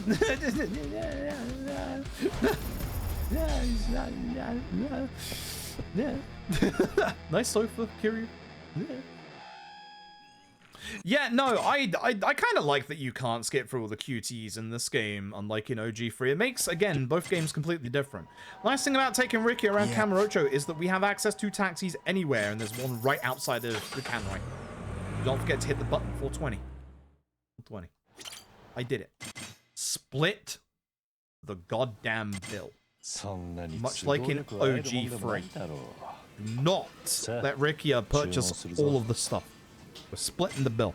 So this is the big difference. The big difference between OG Yakuza 3 and K3. And one of the things I really like that K3 did. In OG3, you have a bit just after you leave Kanrai that says you can either go around Kamurocho Rikia or go your separate ways. Obviously, in the speedrun, you go your separate ways. In this game, specifically, what you want to do, or what you can't do, is you can't go your separate ways. But if you don't go your separate ways in OG3, what you actually get is Rikia's backstory, and you get his tattoo finished. In K3, they made that part of the main story. I like that a lot more, because Rikia's story is actually really, really good. Really, really good. So I like the fact that in this game, it is forced story. It is very good. It is very, very good. I think it actually makes the stuff that happens to Rikia in this game all the more impactful. I think it is much, much better that you actually, you know, get to experience his story. I think that is a good change. I like a lot of the changes in this game. Like, a lot of them. But there's a couple that are just, oh god, why? Like Hamazaki's back to being a sex pest. You know? Excuse me for a second. I'm going to take this and go over to this guy and then smack him right in the face. There you go. That's the strap. Heck that guy. He's gone now.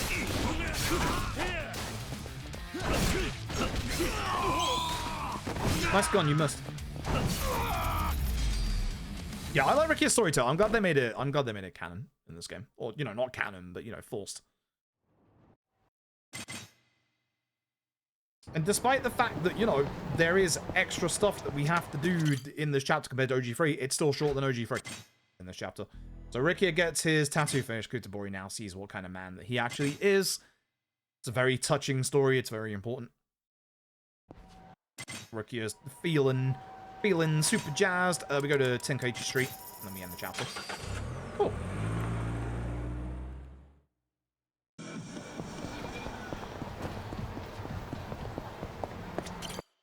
Speak to Date. And that ends the chapter. So again, a lot of the set pieces and stuff are much faster in K3, which is nice. Like, that's it. They do move one cutscene from the next chapter to the end of this chapter, which actually makes sense, like, you know, storyline wise.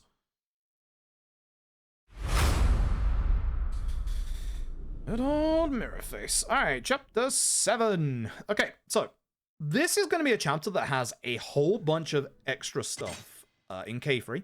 It's still going to be pretty fast. But a whole bunch of extra fights, a whole bunch of extra boss stuff. You'll get to see one of our major methods of dealing with most enemies in this, which is very funny.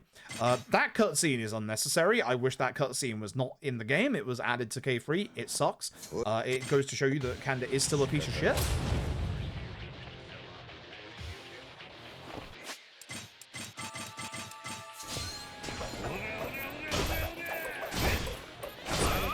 Usually it's happening. I'm kind of surprised. I'm gonna... What have I messed up here? I've forgotten something. It's definitely not grab this signboard.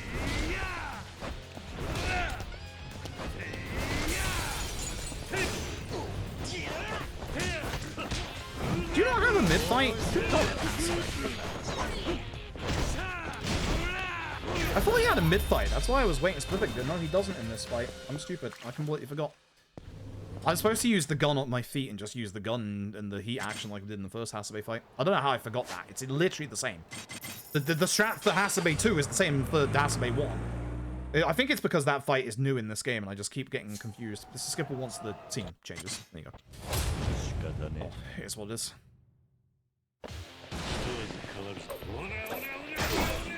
I guess what we do.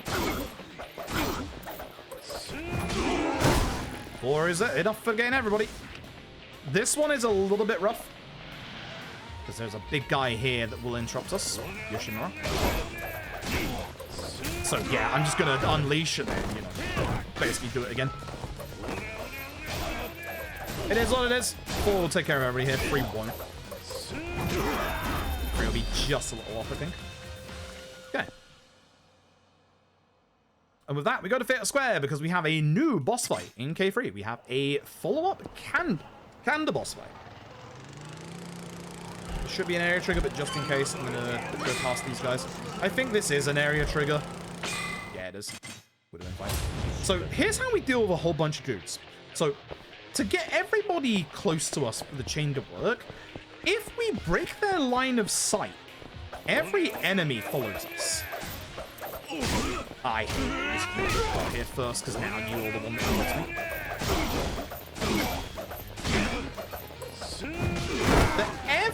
But I don't know how this guy didn't get hit out of that. That's pretty impressive. But every single enemy follows you if you go to an area that breaks their line of sight. So with that fight, and with this fight, that's all we're gonna do. Because Kanda's gonna keep calling in backup, so we're just gonna get that backup and take it down that alleyway. But we're gonna deal with Kanda first, because Kanda is a pain in the ass. Do not EX, remember. Do not use your EX. It's very important we don't do that in this fight. Remember that.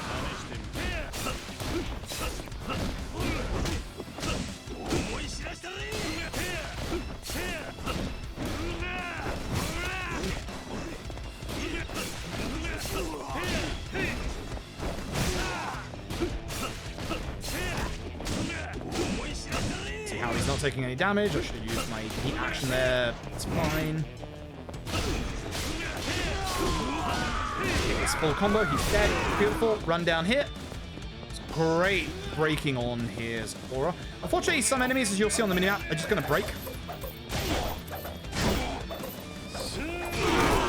So we're just gonna have to go deal with the 2 that break. This happens in the Dragon Engine where, you know, certain enemy AI, well, this guy actually just does get stuck as well. But certain enemy AI, like this guy, just kind of gets stuck a little bit and they don't do anything. Or their AI won't, like, you know, start at the start of it. It's a shame, but it is what it is. Cool. Here's what it is. All right. And now we go back to the... Now we go back to what would be the original Yakuza 3 story, where we're going to go and see Majima. This chapter is quicker in OG3 just because you don't have to do the extra fights. The extra fights are cool. We get to do that little bit of tech. They take out the long walk to get to this bit, and also the long walk to get to the Colosseum. So we just get to go straight to the Majima fight. And now we're going to do the actual EX strat. I probably should have filled my drunk meter up a little more, but I think we're fine. But this is the reason why we don't EX in the Kanda fight, is because we want it for this guy. So they've also back-ended another little side. He's so extra in this fight. Sure. They back-ended another little Majima lore portion to this bit.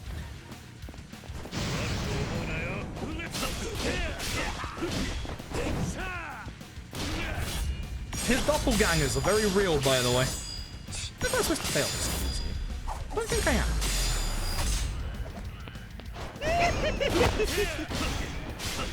If you can break him like that, his aura, the doppelgangers go away.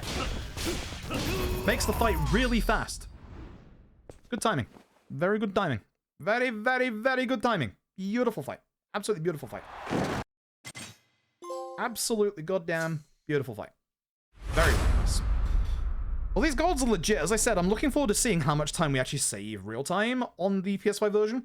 This is going to be a long set piece. This is a long set piece in OG3 as well. It's a little bit different in K3, but it is also, again, very, very cool. For, you know, different reasons. It's what I like about the remakes is, you know, it is different, but in good ways. Thanks, Nishida. Love you, bud. Colosseum is now open. The Colosseum is way worse than it is in OG3, unfortunately. Fun fact about the Amon fight in this game. All you need to do is get to Premium Adventure and finish off all the Reapers and the Colosseum. That's it. No sub-stories are required. Fun. That. Wonder if we could... actually, there's the Sex Pest. We don't like that guy. Every time he turns up on the screen and I'm looking at him, I throw up a little. But I wonder, actually, You don't need the Reapers? Do you not? I thought you did. Was it just the Colosseum? Because you never finished them? Okay. So I kind of wonder. I was wondering whether it'd be good to have a category for Amon percent. But if it's just the Colosseum and get into Premium Adventure... maybe. It would fit on the board, but it is kind of just... Hello, Snakeflower Triad. You'll never guess what I do. I messed up, actually. I messed up really badly. I was supposed to do a shot there. Also, I was supposed to ult this fight, not do this. Trying the other Amon fight? That is true. So, I have found out via means of the internet and the podcast we did, Mine doesn't have an Amon. Which I assumed he did via the trophy description. So I don't know what happens at the end of Mine's last one, so I still don't know what that is. But I do know that Kiryu has a second Amon. And unfortunately I know where it is, which is the entire reason why I haven't done it. I know where it is. Unsurprisingly, now you'll realize why I haven't done it yet. Fucking high side, girls. We'll have to do it one day. The first hit, because I got the 2 boss enemies. That's what I was after here. Heck, you, my dude. Yeah, now I don't have all my outro. That's concerning, actually. We'll see. So yeah, could be. Definitely could be. Because the trouble is now this guy isn't moving forward, so I'm not in the corner. Hello. Let's snap it to that. We're gonna do this. Should have dodged that, you know? Should have dodged that. You know, just saying. Should have dodged that. The nice thing is, this guy, for some reason, breaks the barricade. No idea why. So, again, remember, on the whole point of breaking line of sight, this card breaks line of sight.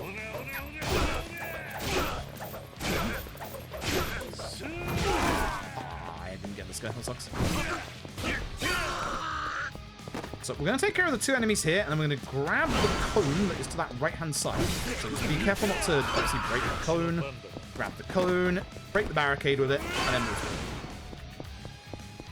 I'll make this next fight much, much quicker. Much quicker.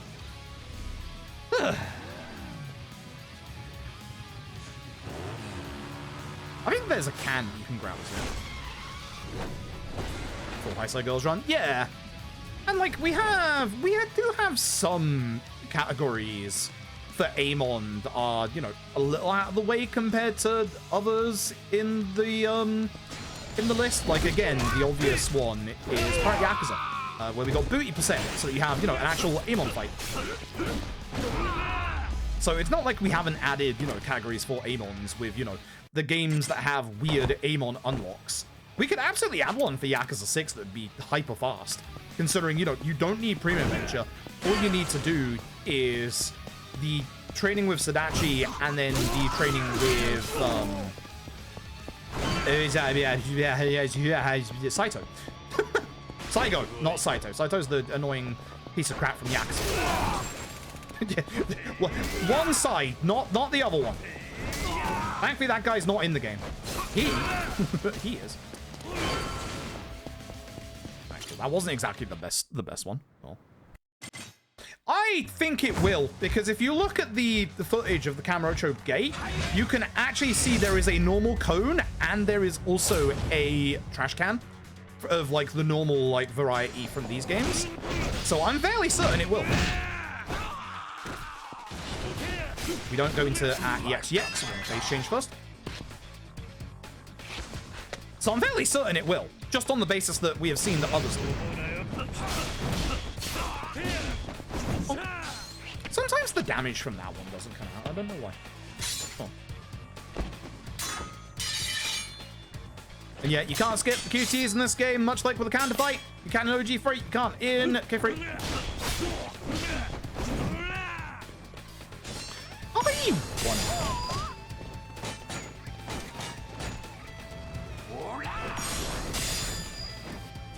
Had an idea. It's a rebel.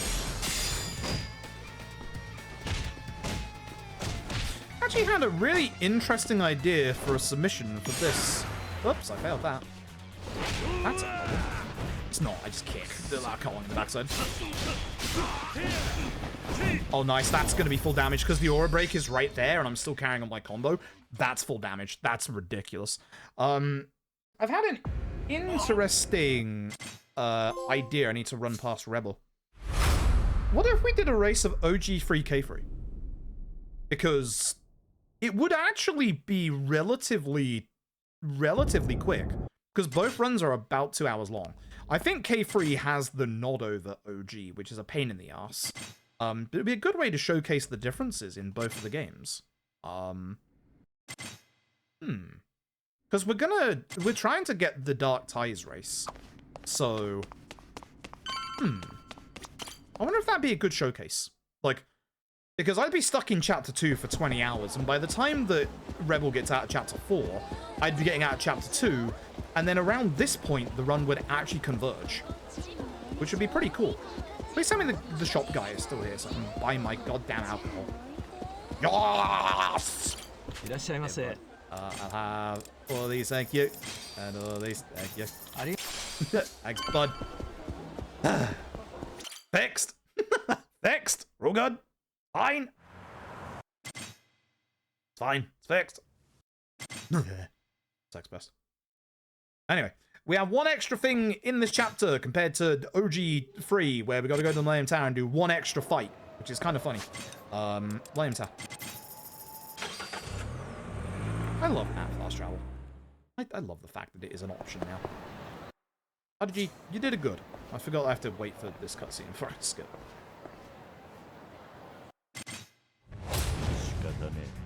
Giant enemies are exceedingly damaged. I need to actually do this to this guy.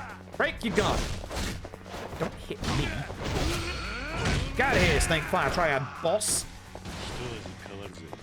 I'm running this way now, because you'll know the drill. Not too far in. Luo worries me a little bit. Who? Tian? Much like Tien of Dragon Ball, you are resilient.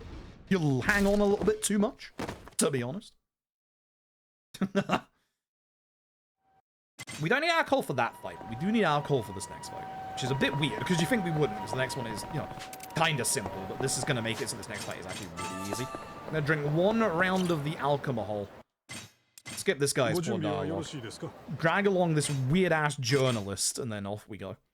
So, welcome to the plot. Much like OG3, it's actually fully skippable. Yes, it's skippable in OG3. You wouldn't think that it is, but it is. You get this really nice little bit in between each segment where you can walk around Tamiya's office in this game. I kind of like it, but, you know, it doesn't really do much for us. It just is what it is. Just more things to skip.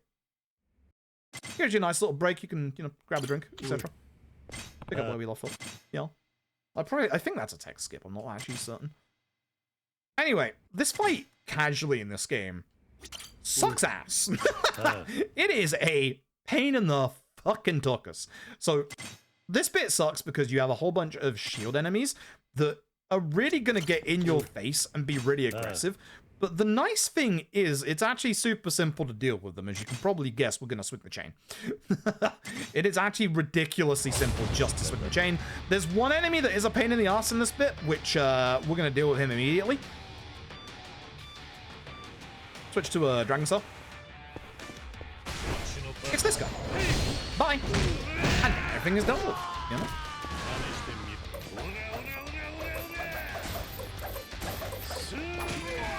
I hit nobody.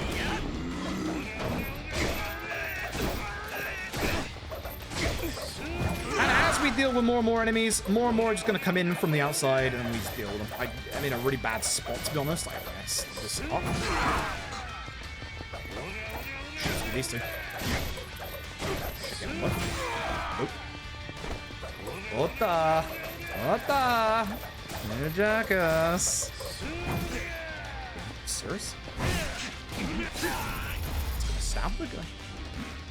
Should have just done that in the first place, to be honest.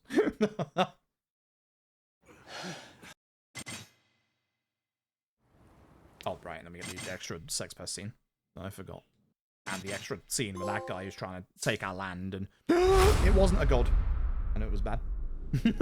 It was bad. Alright, chapter 10 in OG3 takes like 20 minutes. It doesn't in K3. It takes like 5. It's really good. Like, because we have literally, like, shelved all of the orphanage stuff and removed it from the game, we don't have to do all the orphanage stuff you have to in OG3. Fantastic 10kg entrance.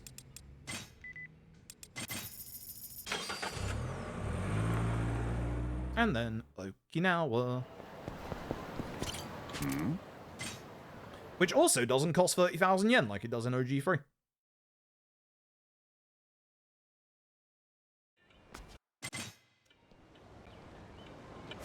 Do not forget to taxi down by 1 because Taxi to Kamurocho is now top of the list every time you want to go to Morning Glory. Yes. And then I'm going to sleep. If this is OG3, I would be dealing with the kids and their problems, but I'm going to sleep. I don't care. Good night, world. So in OG3, it takes Toma like 3 days to get out of his meeting. In this game, it's 1. Thank God. So we just go straight there, which is great. Oh, I do have to go to Churabar first. As per usual. As per usual. I only have, like, 3 chapters left, and they're all pretty quick, by the way. I actually think, again, on console, it might be faster just to street surf up here. If, you know, you don't walk into the bollard.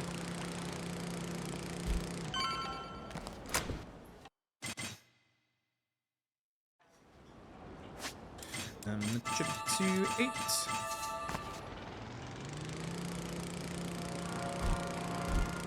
Hello. I'm here for the Titty Club. Toma came here for some reason. See, Titty Club. Alright. Doji! This is a pretty much more involved fight than the previous few.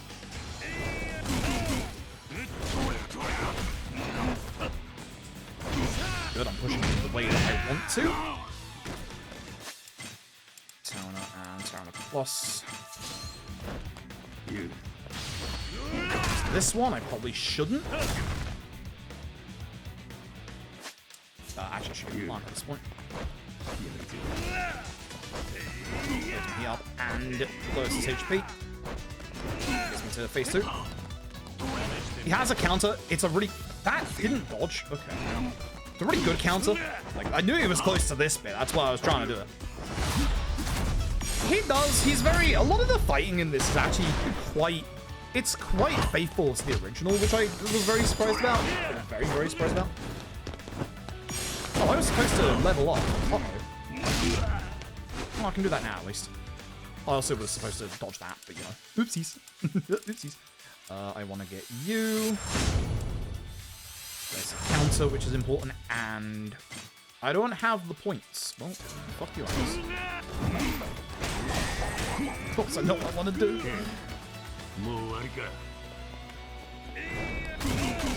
I should be in my EX mode at this point. Just doing this. Finishing the fight. Oopsies. That's what I should be doing. Actually, I don't think I'm supposed to EX. I think I need to save it with Tamashura, but... Oh well. Oops, I hit the wrong split button. And I still save time. Somehow. Okay, chapter 11. Fast in both this and OG3. Grab gun before phase transition. Thanks, notes. Thanks, notes. Appreciate you. Appreciate you a bunch.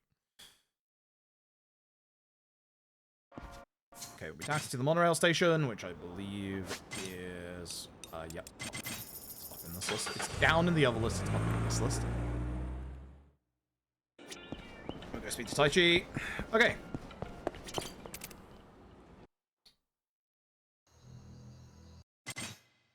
through all the cutscenes. We have one added extra cutscene with the new folks from this game, which is this one. I think it's quite nice. I quite like that cutscene.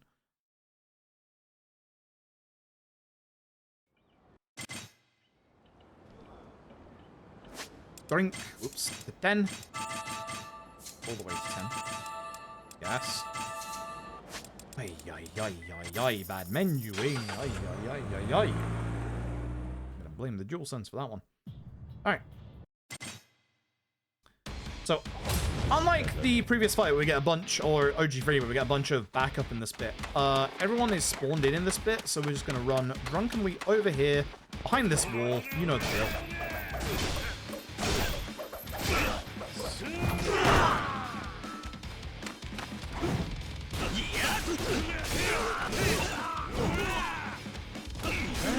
Good God.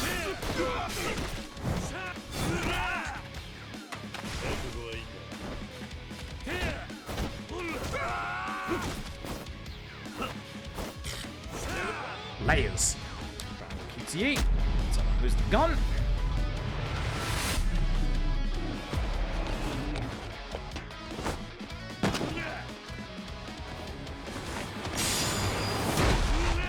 Okay. Shoot Tamashiro 4 times into heat. We need to be very careful with the 4th shot.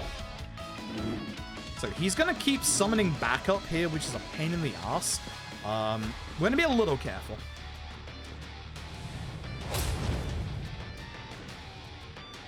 The start of the fight is nice. I missed the first shot. You can shoot. Did you know you could shoot in the cutscene? I didn't know you could shoot in the cutscene. Now I know. Fun that. Love you, Dragon Engine. Action this guy. Ideally, I would have been through, you know, this phase as well, but oopsies.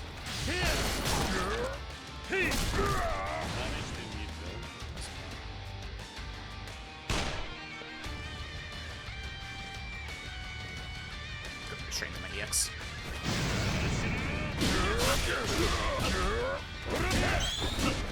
Yep, there you go. Okay, that's the last time we'll summon back up, so now we take care of Tamashiro so he doesn't interrupt us, and then we chain afterwards.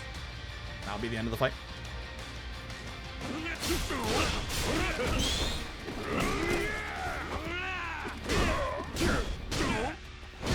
So?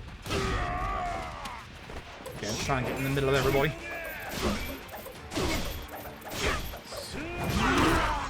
We're just going to finish all the stragglers. This guy.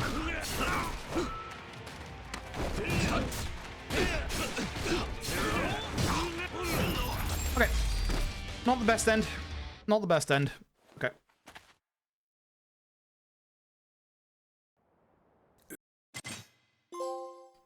Crisis. There we go. Lovely. Alright, one last chapter. And we get to see how different it is RTA to goddamn PC. Because it is going to be very, very different. Alright, so the nice thing about this set piece is most of it is actually the same. It's actually very faithful to the original Yakuza 3. I quite like how they did this this set piece in K3. So,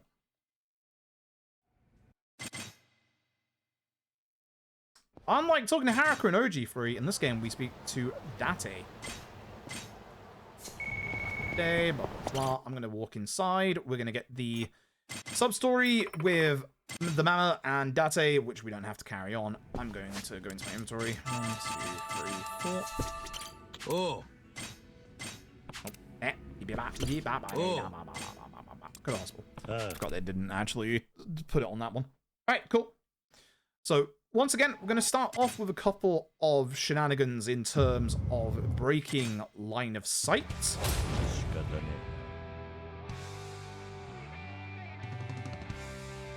So there's a very easy way to break line of sight here in the hospital, and it is the front desk. It is right here.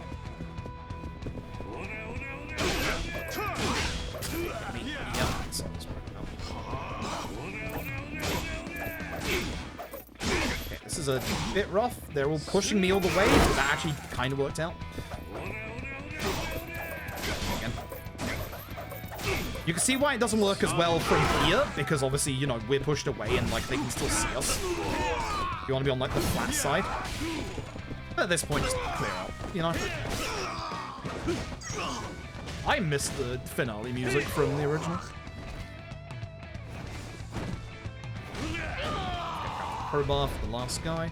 Yeah, I wish they kept the battlefield. I like the set piece itself. I just don't like the new music. It is a pain in the arse.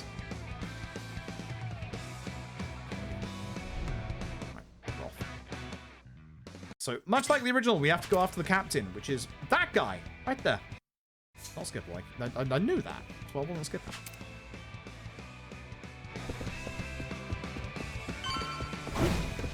Huh? Okay. Sure. Disagree.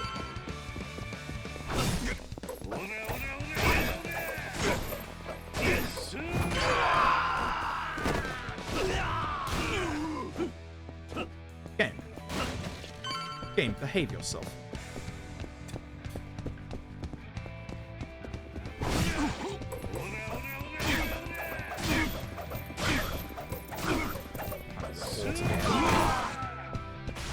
Change to dragon because we want to take this crowbar. And here's the captain guy. Hey, bud. Hi, bud.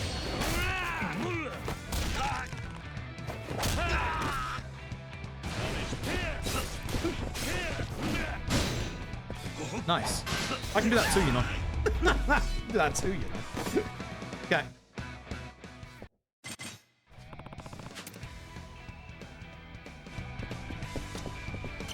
Okay, gun corridor.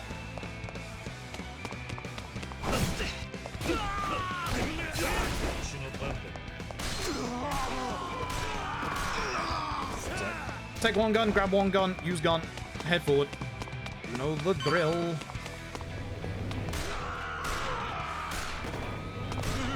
Upsetting. Glad that gun had full shot in it.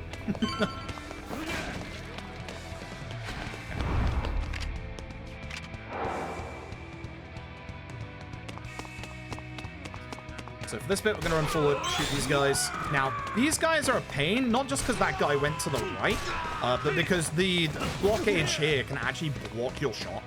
You have to be a little bit careful. For the elevator. It's not skippable, it looks like it is. No, this one is skippable, the rest aren't. Idiot. I saw that scene and I was like, wait a minute. No, that's definitely not skippable.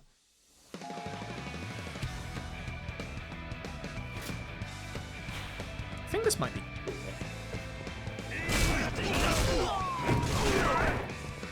Chain's better. Yeah, chain's better. Alright. The final floors. I'm gonna do around you there before you. Yeah, it's a bit weird. It is a bit weird.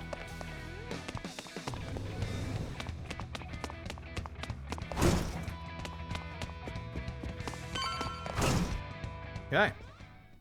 Hello, Andre Ricardson. Round 2. Down. Down.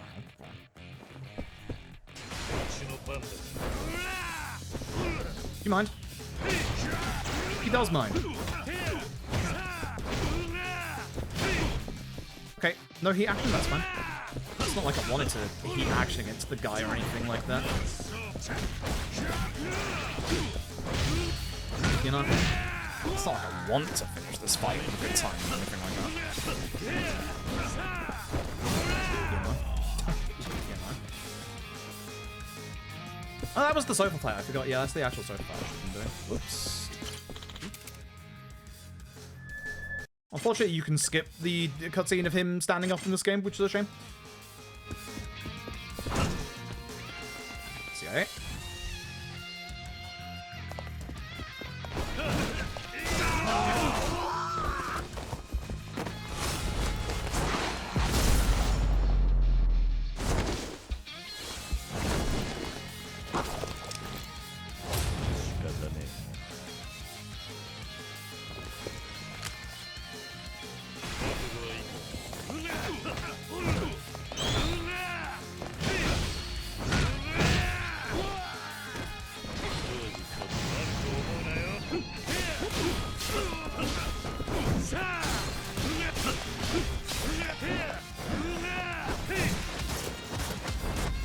We failed this QT on purpose. It's quicker. Bang.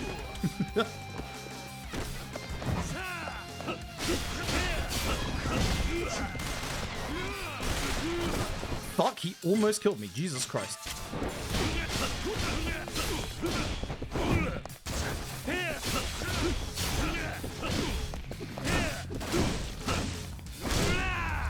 Oh, scary. Oh, scary. A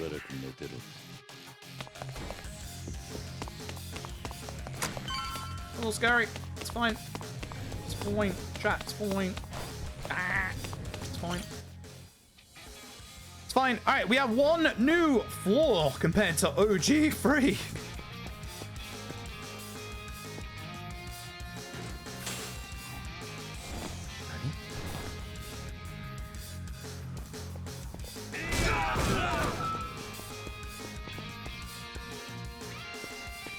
There's supposed to be 4 dudes in here, but obviously there's going to be only 2.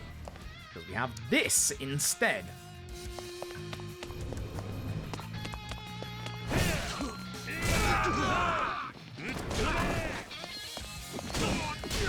was really hoping he'd die.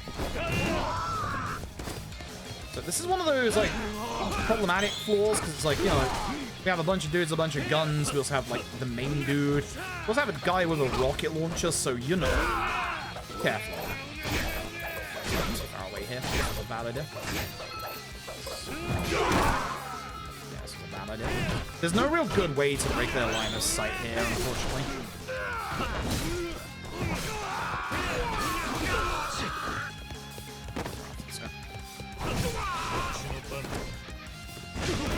I was hoping that would actually have a bigger radius than that. It did not. That's a bad fight.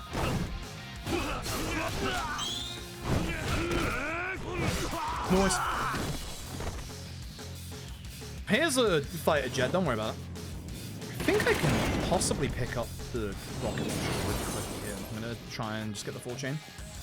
Not this one, there's the guy drops one and you can use it. Should be fine.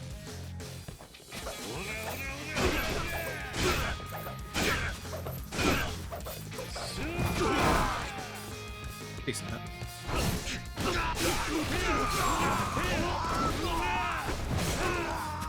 That guy as well, but it is what it is. Not enough to Stam Royale. We'll grab that for safety. Alright, final fight.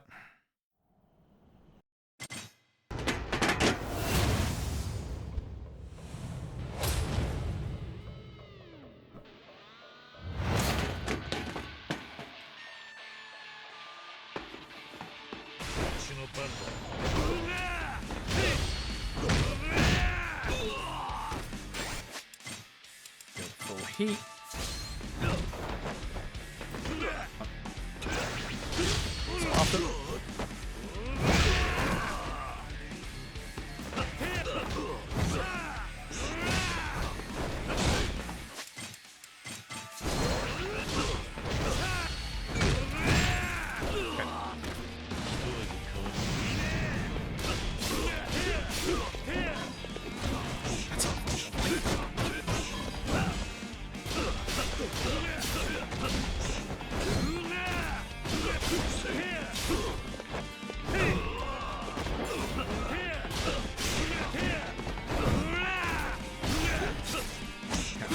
Bad time on the aura break. Alright, this is the scary part. This is where Mine is going to go into his Dark Awakening. He actually has a Dark Awakening mode in this, like it is in... Oops, I was supposed to do that one. Now, the trouble of failing that is he's actually going to try and murder me here, so I need to be... pretty good. That actually interrupted his EX. That's concerning. No, it didn't, and that's the problem, is he's going to now murder me. That's why I healed. Yeah, at this point, I'm just going to...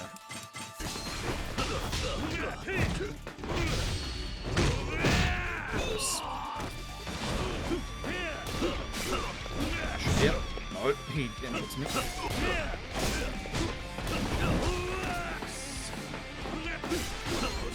I still need to... Yeah, I've been doing this fight really badly.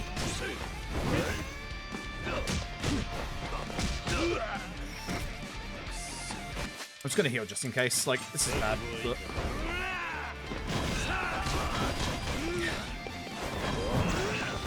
Hissing. Fucking that took way longer than it should have. That was a bad melee fight. Garbage melee fight. Should have just done the heat action. I should have just hit my heat to full and done the heat action, because I did it again. This is what I keep doing, where I don't get him low enough HP. And then we have the issue of just him having full Dark Awakening mode to go completely balls out on me. So, thanks, Mine. Oh, wait, GG, I think that's world record. I actually think that is world record. It's not good, but it is what it is. Yes, it is, by several minutes. Alright, moment of truth. Because I've been waiting to see this. Chat, should we see what this is real-time compared to real-time PC? We're gonna right-click save splits, then we're gonna right-click, compare against personal best. 7.5 minutes. That's actually not as bad as I thought it was. That's actually really not as bad as I thought it was. That's interesting. Okay. That's still a pretty big chunk of change different. The only ones we really messed up were Chapter 1 and also Chapter 9. But, interesting. Very interesting. Okay. It's still a big difference, but not as big as I expected to. Looks faster on PS5? Yep. Same with Pirate Yakuza.